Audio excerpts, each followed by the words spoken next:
This is football. I'm Kevin Clark. Guys, Gregg Rosenthal is here. You know him. You love him. NFL Media, NFL Daily. One of our favorite guests, one of my good friends in this industry. We do the most sneakily important camp stories. Camps have opened. We're going to talk about stories that are flying under the radar. As a reminder, 5-star reviews help us, help everybody. Camp tour starts next week. Lots of info, lots of interviews. It's going to be a lot of fun. Ladies and gentlemen, Gregg Rosenthal.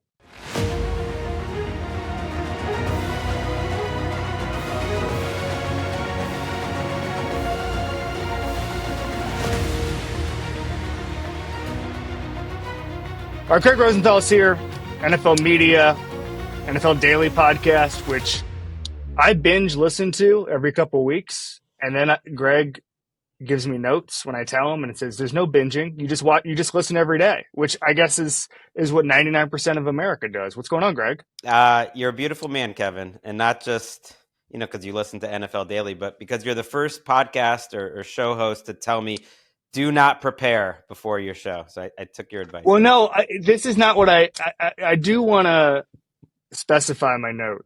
When I have a guest on, what I typically say to them, unless there's some guys where I'll make them do research. I'll bully Ben Solak or Stephen Ruiz because we've worked together and I'm comfortable. I'll say, bring me something. What I tend to say to friends like you is, don't do a lot of research you haven't done already, right? We all have little takes in our heads. So you don't need to come up with new takes for me. You've got them. And so we're just going to, whatever you've done in the past now, you can repackage. It's a Gregg Rosenthal greatest hits is what I want. Our life is prep, and I appreciate it. It put me at ease. Like I said, I've never had a host say that, and I think you're getting a better guest spot now because of it. Well, my thing, part of my, not to get too navel-gazy, part of my career that I figured out years ago, when I have coaches and stuff, is what I do is I listen to everything that every pod they do or interview they do, and I figure out what they want to talk about, and then I just have them talk about it, because that's how you get enthusiasm. There are things right now that you want to be teed up on. You're dying to be teed up on. So if I came to you and said, "Hey, let's do a Jaguars preview episode," you'd go, "Oh, okay," and then you do a bunch of research on Bayshal Tootin, and then you'd be like, "All right, here are my Tootin notes," and then it's a bad pod. Bad example, though, because they do have the most electric athlete to enter the NFL maybe in our entire life. Yeah, Tootin. No, not that guy. Oh. They have another guy?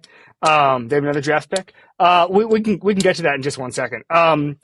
We're doing the top 3 sneaky important storylines of camp. And it can be as sneaky as you'd like.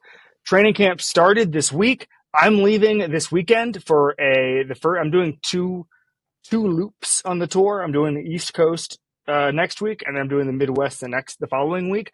I'm really excited. We're gonna have great content. You're probably the last person who's not a coach or a player to be on this show for a month. So I'm really so make it count, or else we're not going to invite journalists back. I'm honored. I mean, I'm the same size as many of the people you see. I'm getting out. I'm getting out to the Rams. I'm getting out to the LA teams. Who is the NFL player that has your build? None. I mean, they wouldn't be None, in the okay. NFL. But I do work with Maurice Jones-Drew. I actually was lucky enough to have a lunch with him in Tokyo. How weird was that? Being with my father-in-law and Maurice Jones-Drew. My father-in-law trying to get Maurice Jones-Drew drunk in Tokyo. And he is my height. And I remember meeting him as a player. Yes. What? How did this happen? Did he go with you, or was he just there by happenstance and you met up for drinks? He was traveling around Asia with his family. He did a bunch of different spots in China. I think he did Hong Kong as well. And he texted me 2 days before. He's like, "You're always in Tokyo. Are you in Tokyo? I'm going to be there in a couple of days." And so we made it happen. You're always in Tokyo. What a way to start off a text. How you saw sumo in Tokyo? I saw sumo with another NFL media guy, but one of the best in the game, Andrew Siciliano too. And sumo, yes, it's an amazing sport. I would love to bring an offensive lineman there and they could do it on tape and evaluate, because it pretty much was offensive, defensive lineman skills, but with more shame and tradition to it. All right. Your first sneaky camp tour.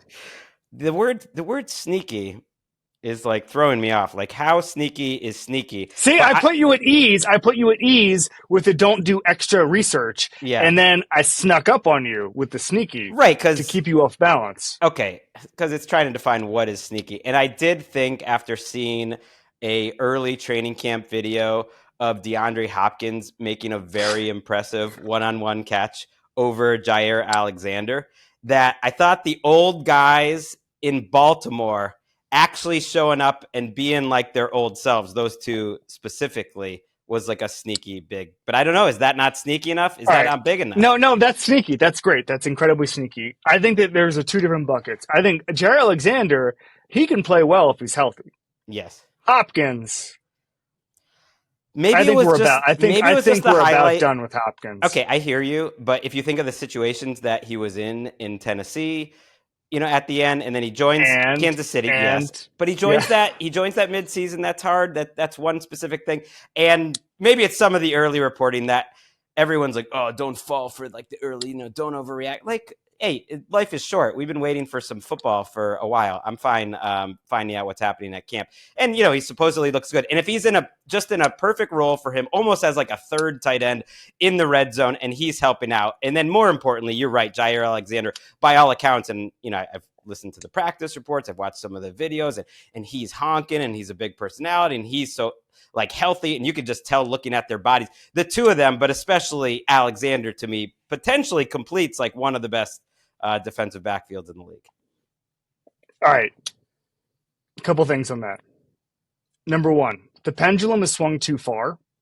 So last year, I was getting really upset at aggregators who were like taking one practice play and then saying like, Hollywood Brown's going to be the best player in the league, right? Like that was happening too much last year. Or the opposite, which was, Rashee Rice drops a pass and they go, uh-oh, bust city. We've now swung so far from that in under a year that we're now dismissing all practice highlights. Like Jackson Dart had a really rough first practice, which I'm going to be very hesitant to draw any conclusions from. But you can draw some. Like now people are like, no, you can't look at any practice film and stats and all that stuff.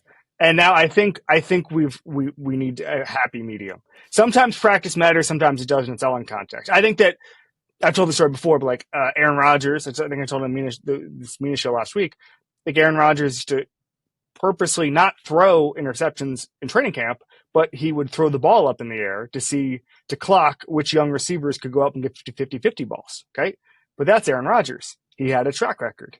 Jackson Dart throwing pick sixes in July could be something, could be nothing. But I'll tell you what, it's not going to be irrelevant. It can't be completely irrelevant. It's not something we should just completely ignore and flush down the toilet. The fair pushback is it's definitely better to like say, okay, what's the accumulation after 2 weeks or whatever it is? Absolutely. Right. Well, and also Dart said on the pick six that he saw the defensive back, but he thought he had more time and that it was a learning experience because he realized in that moment the speed of the game, which is important. Like, okay, he saw that against Kentucky or whatever, and he was able to fire that in. Now he can't.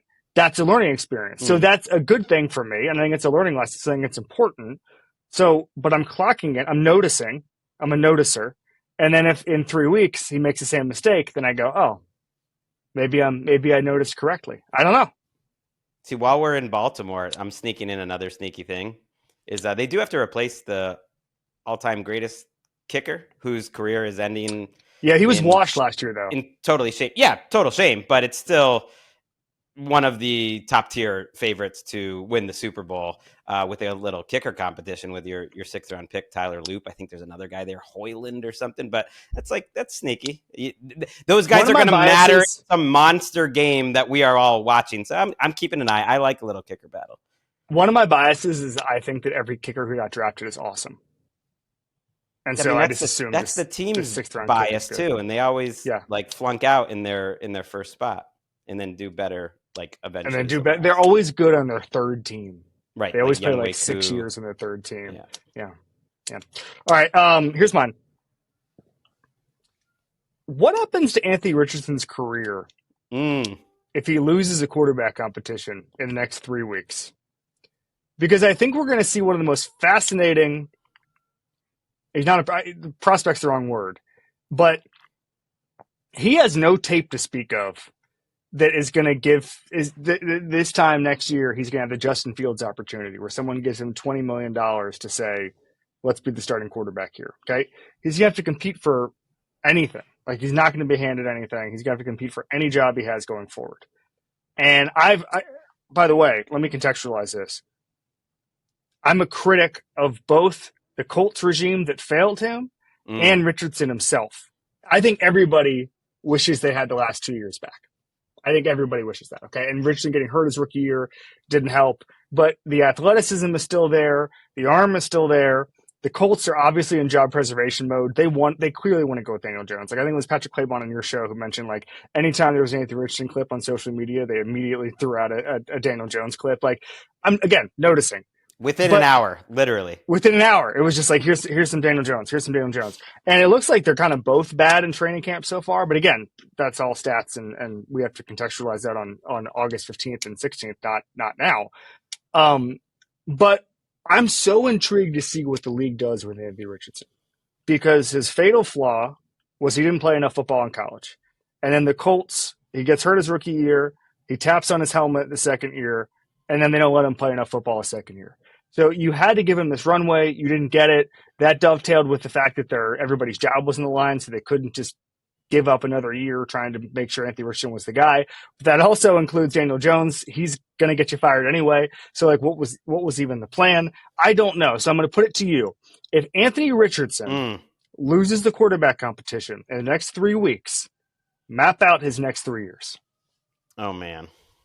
I think he is in a camp next year, like maybe it is the Jets, a team like that, or Steelers. It'd be funny if he just like traded spots with Daniel Jones. Although I guess it feels like a Steelers special. Yeah, and I think he has put up good tape. And you're right, he's going to be having to work for anything he gets. But I think he is a guy that will get multiple chances to start in the NFL, because like that rookie year, those 4 start like.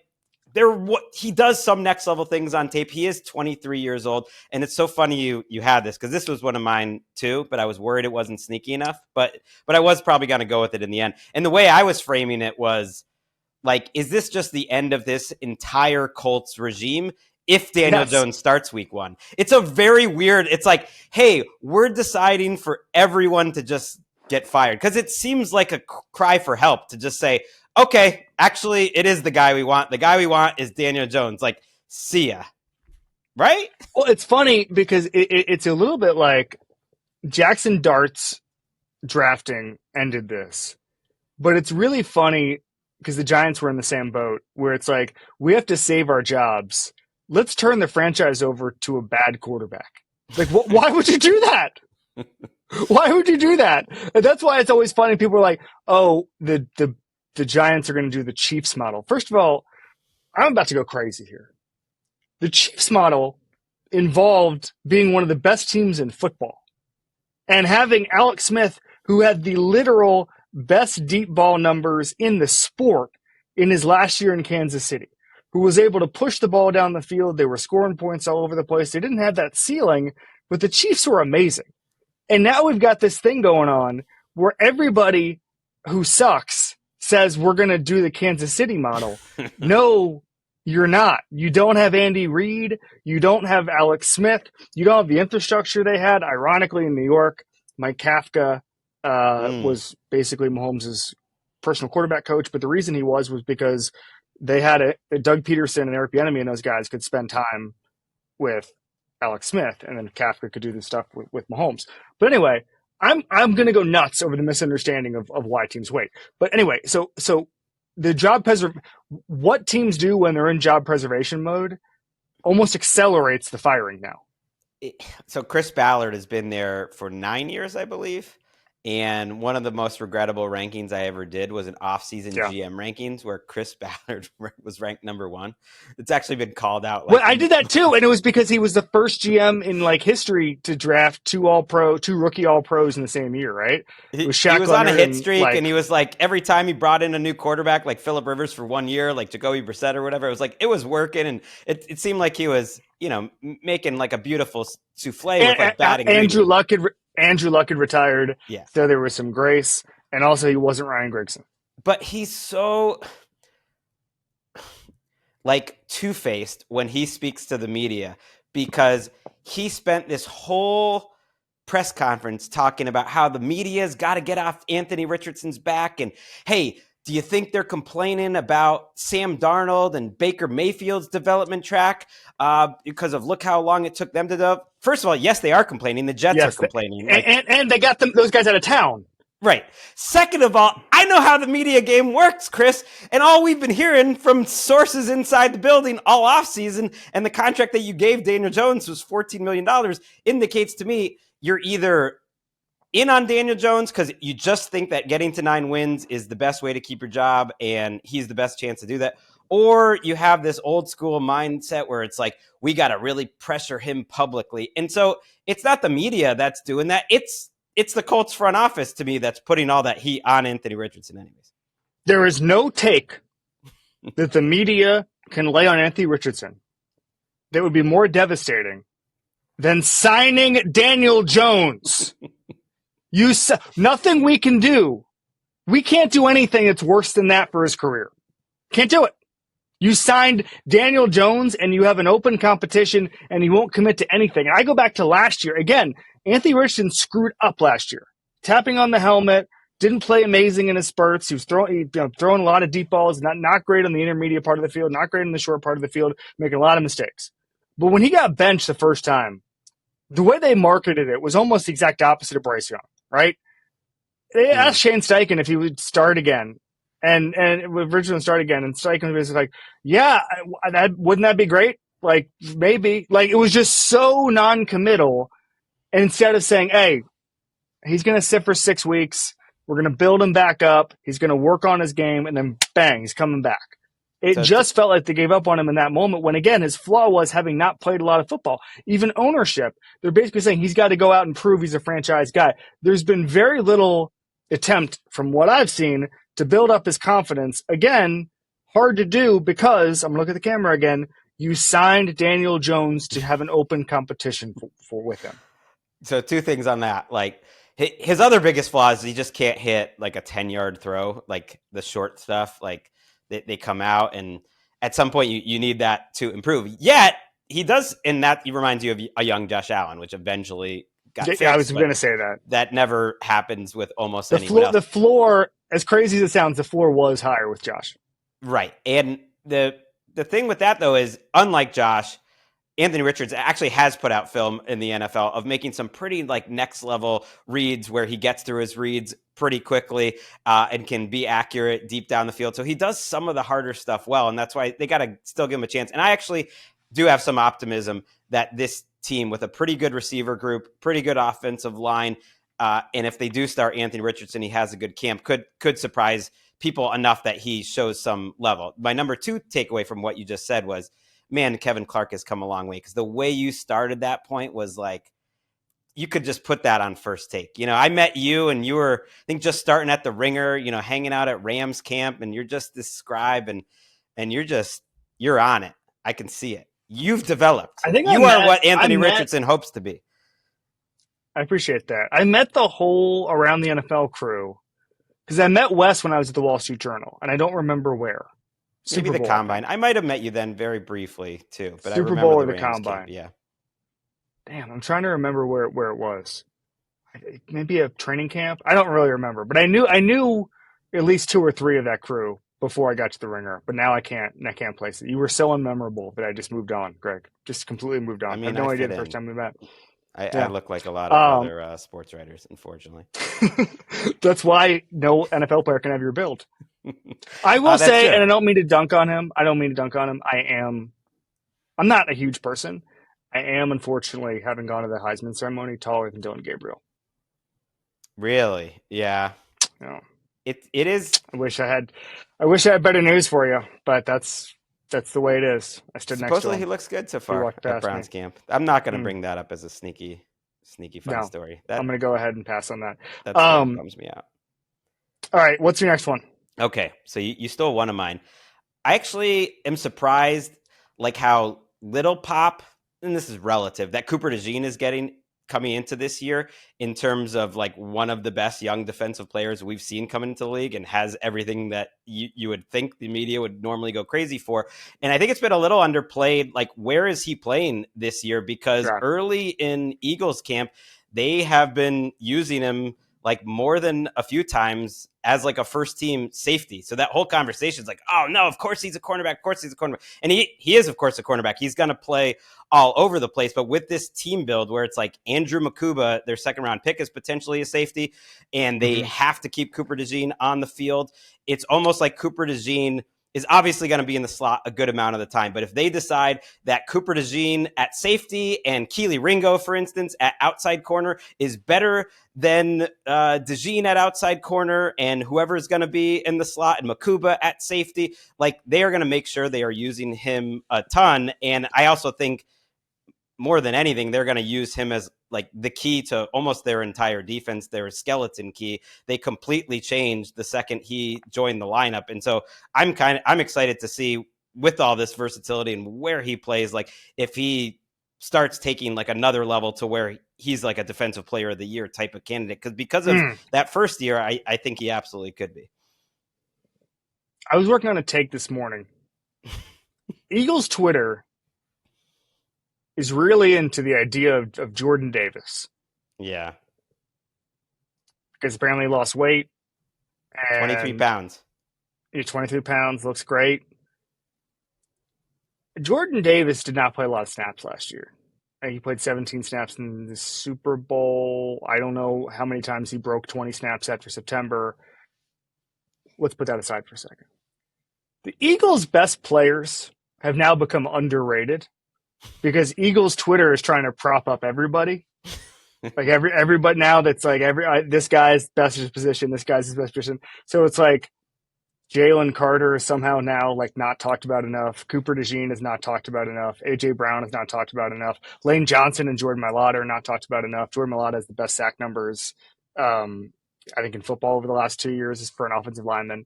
Jalen Carter is just an absolute demon, like an absolute demon. Zach Bond. Like I think that the bad players are getting propped up and the good players are getting denigrated. And I'm not really sure how that is. I'm not really sure how any of this works.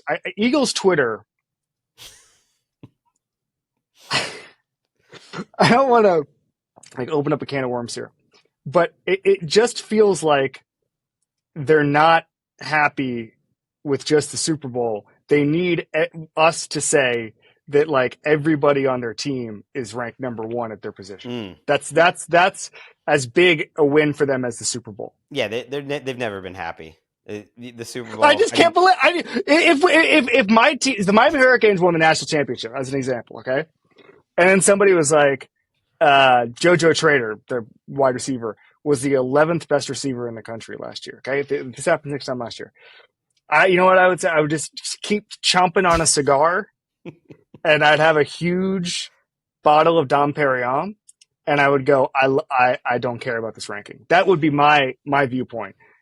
Yeah, and we saw this. So I'm going to go back to something. This is very important, and you and I are old enough to remember this.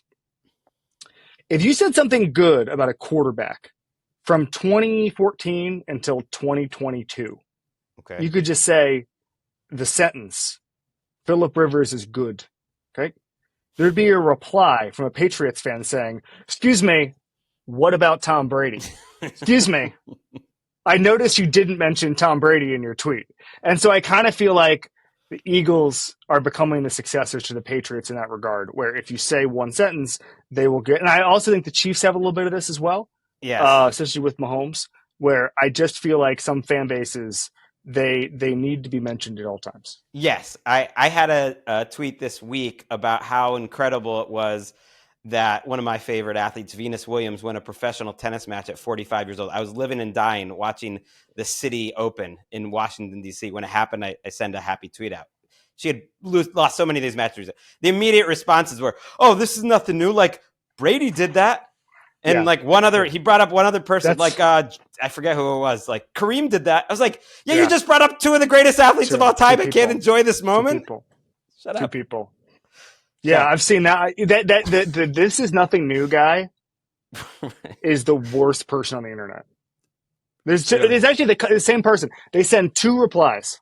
This is all they do. They send 2 replies. This is nothing new, and then evidence that is like suggests that it is new. By the way, again, like two amazing people did it. And the other thing is, you're surprised by this. It'll be like an asteroid is hurling towards Earth, and we've somehow decided that we're sending up, like, I don't know, we're going to send up Geno Smith to solve it, and somehow Geno Smith has solved it, and we've gotten the asteroid off, and he is the greatest American hero in history, and we tweet about it, and there's going to be one guy who goes, "Oh yeah, you're surprised by this? This is new." I could totally see that happening, so I guess I wouldn't be surprised. But yeah, what does that person think the payoff is going to be? And yet, us admitting that there is no surprise, right, to whatever the story is. And yet, to bring it back around, Kevin, like, can you remember like another example of a rookie safety get like legitimately being maybe one of the top 5 players at his position and having? He's amazing, but he's not being talked about enough, right? Because he hasn't gotten into the weird Eagles underrated cycle where everybody says, "Oh, we have to start talking about this guy." And Quinyon Mitchell, probably like a top 15 to 20 player at his position too. I agree. So the 2 of them I'm watching, and I'm just watching how Vic sprinkles Cooper in here. That's something I'm watching. All right, I have one. Another what if. Let's just call this the what if episode. What if, you alluded to him earlier, what if Travis Hunter's only good at one side of the football? Oh, wow. So I have no evidence this is going to happen. No evidence. He's working with the defense on Friday. And I'm curious, my feeling on it is they should instead of, I remember last year when Shadur Sanders, remember the story was that Dion wanted to pick what team Shadur was going to go to, which didn't work. But I was thinking, like, if anybody should pick their team, it should be Travis Hunter, because you're at the mercy of a coach and a GM or whatever who are going to come up with a plan for you, and you may not have much say in it, right? And I've been thinking, instead of just assuming that there's a coach or a GM or a scout or whomever that can say you have to play 70% offense, 30% defense, or vice versa, I think you should let training camp, preseason, and the beginning of the season dictate that. I think you should try to play close to 50-50. And then if he's getting blown out of the water by NFL receivers, which I don't think he will, but you talk about conditioning and all that stuff, it's going to be an adjustment, contact. A lot of great NFL players have struggled in September, but then you dial it back and you go, okay, maybe he should be 60% wide receiver, 40% cornerback this game, whatever. I'm curious how invested the Jaguars are at having a both sides weapon. And again, I don't know the answer to this. I'm just curious what you think as far as how training camp is going to dictate what Travis Hunter actually looks like this season. Yeah, I think it's a different answer for year one and for his entire career. I think they are very invested. I've been really encouraged as someone who's buying all the Travis Hunter stock in terms of like how they're handling it, their plan. They seem to be all in on having him play both ways, because I think they came to the same conclusion that I did, which was like, your what if is cute, and I know it's the NFL and there's injuries, but I don't see a scenario. I think he can't miss. He reminds me of a Larry Fitzgerald. But, on both sides though. Sure. It's just figuring it all out. What were we saying about Marvin Harrison Jr. this time last year? I wasn't. I don't think that's a good comp. I think Travis Hunter. What were you saying about Marvin Harrison Jr. this time last year? Not much, because I didn't have that hot of a take. I didn't feel that strongly. I don't see. I think. But all I'm saying is there's all sorts of can't miss guys who. But you're just comparing him to a regular guy. Marvin Harrison is a regular guy. Travis Hunter is not a regular guy on both sides. But what I'm saying is there are a lot of can't miss prospects who have tough adjustments to the NFL, and then what I'm intrigued by is how do they develop that? How do they nurture that? Yeah. If he isn't playing, let's flip it. If he's not getting open against NFL cornerbacks, do they keep giving him reps to try to force that? Do they? I just don't know. Do they? In year 2, do they change it in training camp? We've never had a prospect like this, so I'm asking hypothetical because I think it's fascinating. I think to And your I also point, don't think he's not going to bust on one side of the ball isn't an answer. I'm asking what happens if he doesn't look good on one side of the ball his rookie year. I'm not accepting that premise because the premise. If I will, then I'll say like, yeah, he's coming along slower on one side of the ball. Let's say it's defense or whatever it is. I think they are going to look at it long term, and yes, as an investment. Maybe focus then on offense and pivot, and this is going to be the best for this year. And he becomes a very occasional player on the defensive side. I think, and of course, like they could be wrong, but I really do think there are some of these prospects, and maybe it's confirmation bias, but there are some of these prospects over the years. Like everyone knew Adrian Peterson was going to work. Like everyone knew Larry Fitzgerald was going to work. I do think the way that Travis Hunter moves and is able to process on the football field, like he really can't miss.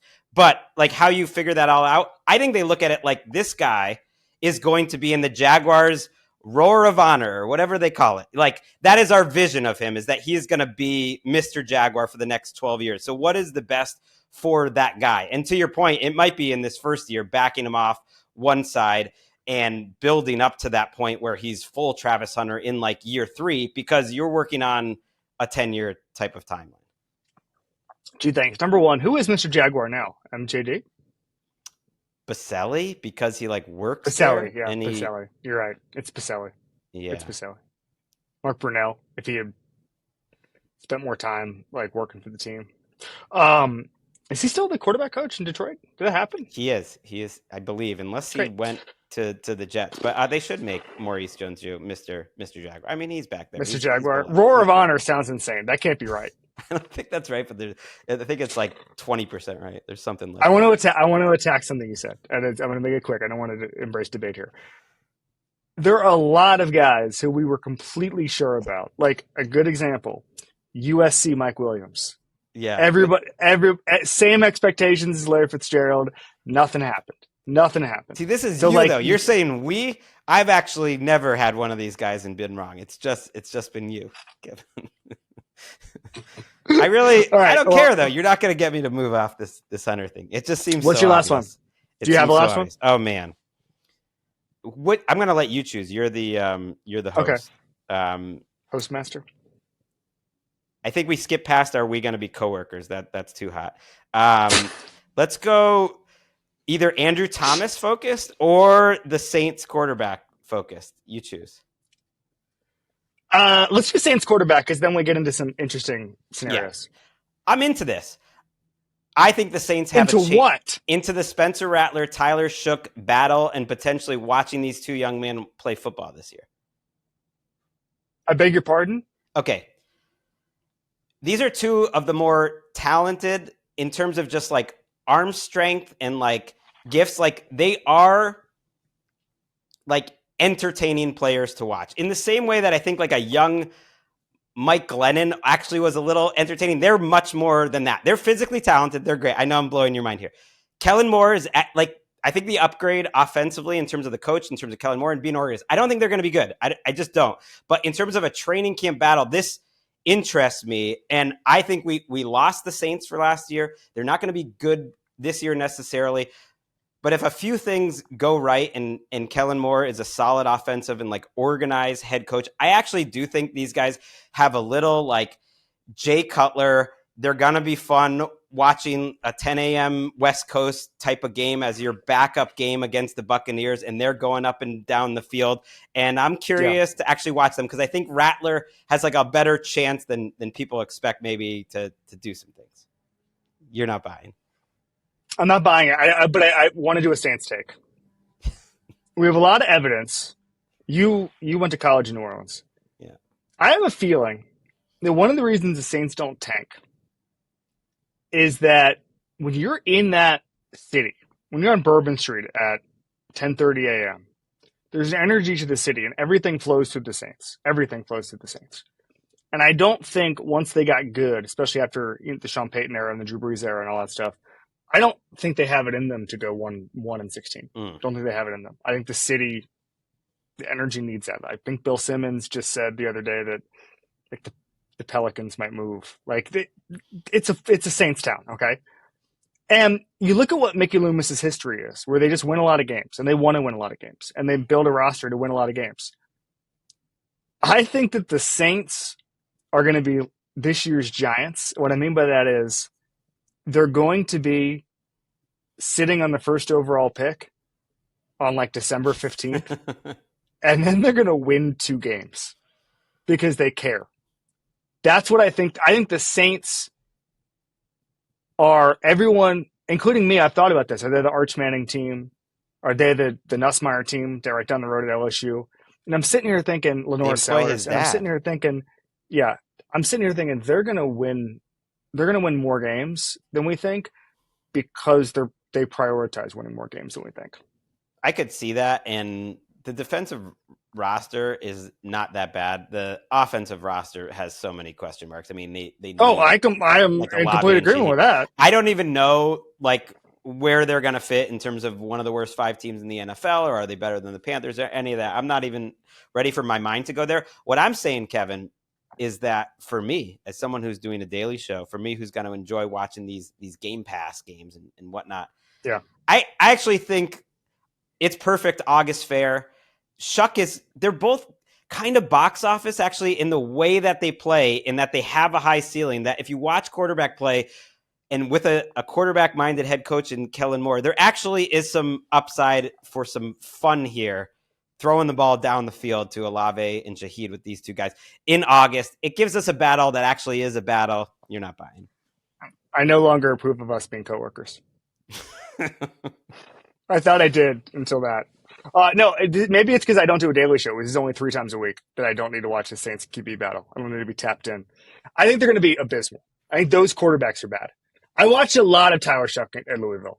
Yeah. And he's an elder gentleman. He's an elder statesman. He's one of those. I'm not really buying even. I was kind of down on Tyler Shuck too because of how he looks against pressure. That's where the Mike Lennon comparison comes in. But I think they'll go. One more thing. I think they'll go for it. The 2 of them. I'm gonna leave you with this. Kellen Moore. Are we sure he's good? No. I mean, I'm not sure about that. No. Definitely not a lot of juice like in front of the microphone. But it does seem like he's going to be more organized than what they were going on with their offense a year ago. Yeah, I agree with that. All right, buddy. This is fun. See you soon.